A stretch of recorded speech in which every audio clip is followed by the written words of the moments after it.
All right, so you sent us a whole stack of papers on language, huh? You're really diving deep into how humans make meaning. That's Mhm. awesome. We're talking about the nitty-gritty of language acquisition, how our brains handle this complex system, and even what happens when things get a little wibbly-wobbly in our neural wiring. It's fascinating stuff, and you're right to hone in on that word meaning. What we're really talking about is a uniquely human ability to take abstract thoughts and feelings and encode them into a system of symbols that others can decode. It's kind of mind-blowing when you think about it. So where do we even begin? Our sources seem to agree that this whole language journey starts pretty early on, right? I Right. mean, we're not born reciting Shakespeare. Not quite, although wouldn't that be something? But you're right, the seeds of language are sown much earlier, and they often start with those delightful babbles and coos of infancy. Right? Like a symphony of vowel sounds. But it's more than just cute gurgling, isn't it? Absolutely. Those babbles are actually a child's first foray into the world of phonemes, the distinct sounds that make up their native language. They're experimenting, testing out their vocal cords, and starting to pick up on the sounds that hold meaning in their environment. It's like their little brains are already starting to decode the system, and then come the one-word utterances, the milk and cookie phase. So straightforward, yet so effective. Deceptively straightforward. Remember, a single word at that stage can convey a whole message. Cookie might mean I want a cookie or look a cookie. All depends on the context and the child's incredible ability to make themselves understood. But here's where it gets really interesting. Those adorable overextension errors they make. Like calling all animals doggy. Oh, for sure. Yeah. My niece went through a phase where every man with a beard was daddy. It was cute, but also kind of a logistical nightmare at family gatherings. Exactly. But those errors are more than just amusing anecdotes. They actually reveal a lot about how children are building their understanding of categories and concepts.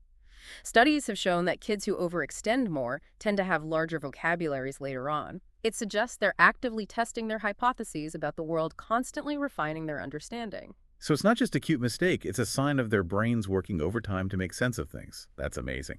But for a long time, the prevailing theory was that language was all about nurture, right? Like Right. we're born as blank slates, and it's just a matter of being exposed to enough language input. Right, that was the behaviorist perspective language, as learned behavior shaped by imitation and reinforcement. But then came along a linguist named Noam Chomsky, and he really shook things up with his theory of innateness. Ah, yes, Chomsky. Hmm, His work is in a few of the papers you sent over. He basically argued that we're born with a kind of blueprint for language already wired into our brains, right? exactly. He called it the language acquisition device. Or LED Chomsky argued that children couldn't possibly learn the complexities of grammar simply through imitation, especially given the often messy and inconsistent way adults speak. He proposed that we're born with an innate understanding of the underlying structure of language, a set of universal grammatical rules that help us make sense of the linguistic world around us. So it's like we have this internal grammar checker that's already up and running from day one. In a sense, yes, but it's essential to understand that Chomsky's theory has been both incredibly influential and the subject of much debate within linguistics. Some researchers argue for a less rigid view of innateness, emphasizing the crucial role of social interaction and environmental input in shaping language development. They suggest it's more of a dynamic interplay between nature and nurture. So it's not a simple either-or situation. It's about understanding how these forces work together. That makes sense. Exactly. But even with these ongoing debates, the case of Jeannie, a child tragically isolated until the age of 13, offers compelling evidence for the importance of early language exposure. Despite intensive efforts to teach her language later in life, she never fully acquired grammatical competence. That's heartbreaking, but it also highlights just how crucial those early years are for language development. Mhm. It seems like there's a window of opportunity, a time when our brains are most receptive to absorbing language's intricacies. Precisely. While we don't want to minimize the remarkable capacity for learning that persists throughout life, there's something quite unique about the plasticity of the young brain when it comes to language acquisition. It makes you wonder, though, what's going on in those pre-language brains. If language influences how we think, can babies even think without it? Or is it more of a chicken and egg situation? The age-old question. And you've hit on a debate that's as fascinating as it is complex, the relationship between language and thought. Yeah, like we're trying to peek inside a black box, right?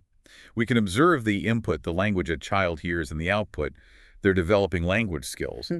But what's happening in between those cognitive processes that are at work, that's the real mystery. Exactly. And it's a question that has puzzled philosophers and psychologists for centuries. Does the language we speak shape our thoughts, or do our thoughts shape our language? It's likely not a simple one-way street, but rather a complex dance between the two. So it's not about whether language determines thought, but rather how it influences it. Like maybe it gives us a certain framework for organizing our experiences, but doesn't dictate what those experiences can be. Precisely. Take the classic example of color perception. Some languages have different words for shades of blue and green that English speakers might lump together.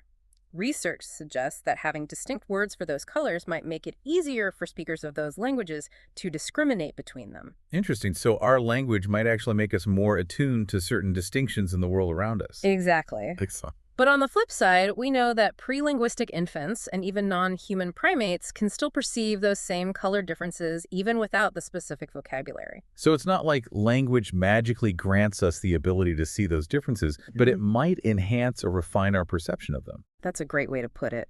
And it speaks to this idea of language as a tool, a powerful tool that can shape our attention, highlight certain aspects of reality, and even influence how we remember events. But it's not the whole story of how our minds work. It's like language is one lens through which we view the world, but it's not the only lens. Precisely. And that brings us to another fascinating aspect of this whole discussion. The biological underpinnings of language, our ability to produce and comprehend language, is deeply rooted in the evolution of our brains and vocal tracts. Oh, right. It's not just about having a big brain. It's about how that brain is wired. And if I remember correctly, there are specific areas of the brain that are particularly important for language processing, right? You're exactly right. And we have the work of those early neuroscientists like Broca and Wernicke to thank for mapping out those crucial areas. Remember how we talked about Broca's aphasia earlier, that difficulty with language production? Yeah, it was almost like their internal grammar system was on the fritz, even though they still understood what was being said to them. So what's actually happening in the brain when someone has that type of aphasia? Well, it often involves damage to a specific area in the left frontal lobe, aptly named Broca's area. This region appears to be crucial for planning and sequencing the motor movements needed for fluent speech. So it's like the control center for coordinating all those intricate muscle movements that allow us to articulate words and sentences. And what about Wernicke's aphasia? That one seemed even more perplexing. The words flowed, but the meaning got lost along the way. It's like listening to a grammatically correct word salad, isn't it? Wernicke's aphasia typically involves damage to a different region in the left temporal lobe known as Wernicke's area. This area seems to be essential for semantic processing, for connecting words to their meanings, and for understanding the relationships between words in a sentence. So Broca's area is like the conductor, making sure all the instruments are playing in sync, while Wernicke's area is like the composer, ensuring the music actually makes sense. That's a fantastic analogy, and it underscores just how specialized different areas of our brains have become for language processing. But it's important to remember that it's not quite as simple as having two separate areas for language. It's a complex interplay between multiple brain regions all working together in concert. It's like language is this intricate symphony being orchestrated by our brains with different areas responsible for different aspects of the performance. Amazing. Absolutely. And it highlights just how remarkable our brains are, not just in their ability to acquire and use language, but also in their remarkable capacity to adapt and compensate when faced with challenges. It makes you wonder, though, how did our brains evolve to be so specialized for language in the first place? Yeah. What was it about our evolutionary journey that made language such a valuable adaptation? That's a question that has intrigued anthropologists, linguists, and evolutionary biologists for decades. And while there's no single definitive answer, there are some compelling theories out there. One prominent idea is that language evolved as a tool for social cohesion, a way to strengthen bonds within groups and navigate the complexities of social life. So instead of just grunting and pointing, early humans could actually share complex information, coordinate activities, and pass down knowledge across generations. That makes sense. It would have given them a serious leg up in terms of survival. Exactly. Imagine trying to hunt a mammoth or build shelter using only gestures and grunts. Language would have facilitated cooperation planning and the transmission of vital skills. It's like language became this incredible tool for collective problem solving, for sharing knowledge, and building a shared understanding of the world. Precisely. And as our social structures became more complex, so too did our language. We needed ways to express abstract ideas, to talk about things that weren't physically present, and to navigate the nuances of social hierarchies and relationships. It's like language co-evolved with our social brains, each driving the other to new levels of complexity. That's fascinating. But here's a question that's been bugging me. If language is so deeply rooted in our evolutionary history, shouldn't we see at least some hints of it in other species, especially our closest primate relatives? Ah, yes. The quest to find the missing link in language evolution. It's a question that has fueled countless research projects with scientists trying to teach chimpanzees sign language or to communicate using symbols. Right, I remember reading about those studies. Didn't they have some limited success? Yes, but with important caveats. While chimps can learn to associate symbols with objects or actions and even string together short sequences, their communication lacks the key features of human language, the complex grammar, the open-ended creativity, and the ability to refer to abstract concepts or events displaced in time. So it seems like there's something unique about the human brain, something that allows us to take those basic building blocks of communication and create something truly extraordinary. Exactly. And while the jury is still out on exactly what that something is, many researchers believe it has to do with the specific wiring of our brains, particularly in those specialized language areas we talked about It's earlier. like we have this innate capacity for language, this Yeah. potential that's just waiting to be unlocked through exposure and interaction. Precisely. And that brings us back to the remarkable process of language acquisition, to those early years when our brains are like sponges soaking up language from our environment. So we've got this biological predisposition for language, this incredible brain wiring, but it's the interaction with our environment, especially in those early years, that really sets the stage. Exactly. Think of it like a dance between nature and nurture. We come pre-programmed with certain linguistic capabilities, but it's the exposure to language in our environment, the constant interaction with caregivers, siblings, and the wider world that shapes those abilities into the nuanced and sophisticated communication system we know as language. It's like we're born with the musical instrument, but it takes practice, feedback, and a whole lot of listening to learn how to play it beautifully. What a fantastic analogy. And just like learning an instrument, the more you immerse yourself in the world of language, the more proficient you become. That brings us to something you touched on earlier, and it's a topic that always gets me excited: multilingualism. Oh, right. We were talking about those individuals who can effortlessly switch between languages, those linguistic chameleons. It's always blown my mind. Is there something fundamentally different about their brains, or is it more about the learning process? That's a question that researchers are still trying to unravel, but what we do know is that the multilingual brain is a fascinating example of neural plasticity and adaptation. So it's like their brains have become masters at juggling multiple linguistic systems, each with its own set of rules and nuances. But how does that actually work? I mean, do they have separate compartments for each language, or is it more integrated? That's where things get really interesting. Researchers have been using brain imaging techniques like fMRI to try and pinpoint where different languages live in the brain. And what have they found? Is it like having a linguistic filing cabinet with neatly labeled drawers for each language? Well, not quite. The picture is far more complex and interconnected than that.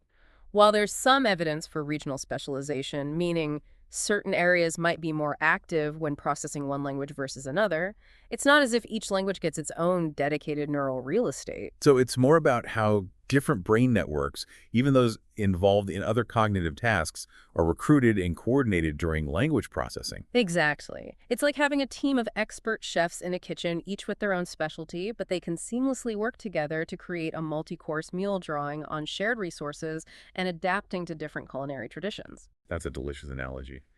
And just like a school chef can switch between recipes, a multilingual individual can switch between languages, drawing on their shared linguistic knowledge and adapting to the specific demands of the situation. Yeah.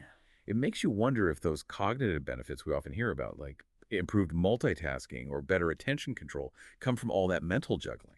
That's what many researchers believe. The idea is that constantly navigating between languages acts like a kind of cognitive workout, strengthening those executive function skills, those mental muscles that help us plan switch tasks and ignore distractions. It's like giving your brain a mental workout, building up those cognitive muscles.